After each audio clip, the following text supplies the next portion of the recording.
am Mother Teresa, nun and missionary. I was born in the Catholic Church as Saint Teresa of Calcutta. I devoted my life to caring for the sick and the poor.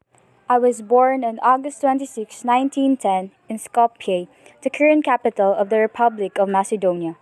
I was baptized as Agnes Gonja Boyaju to parents of Albanian descent. In 1919, I was 8 when my father suddenly fell ill and died. After my father's death, I became extraordinarily close to my mother, a pious and a compassionate woman who instilled her daughter a deep commitment to charity. I attended a convent run primary school and a state run secondary school. It was on one trip at the age of 12 that I felt my first calling to religious life. 6 years later, in 1928, I was 18 years old that I decided to become a nun and set off to Ireland to join the Sisters of Loreto, Dublin. I took the name Sister Mary Teresa after Saint Therese Lisieux. On December 1929, I departed for my first trip to India, arriving in Calcutta.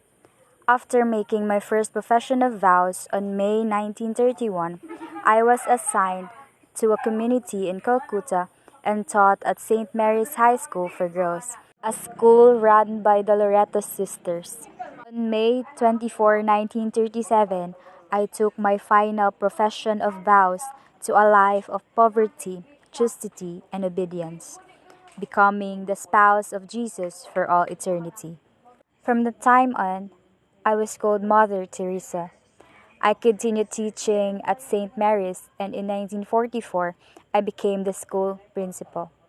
I am committed to my students' education, and I sought to lead them to a life of devotion to Christ. In September 10, 1946, I experienced my second calling that transformed my life forever.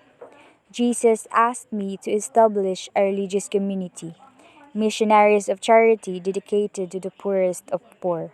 In January 1948, I received approval to pursue this new calling.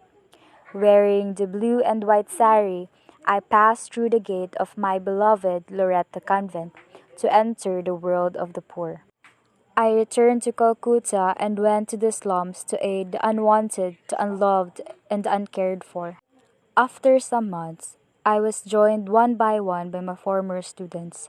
Over the course of 1950 and 1960s, I established a leper colony, an orphanage, a nursing home, a family clinic, and a string of mobile health clinics.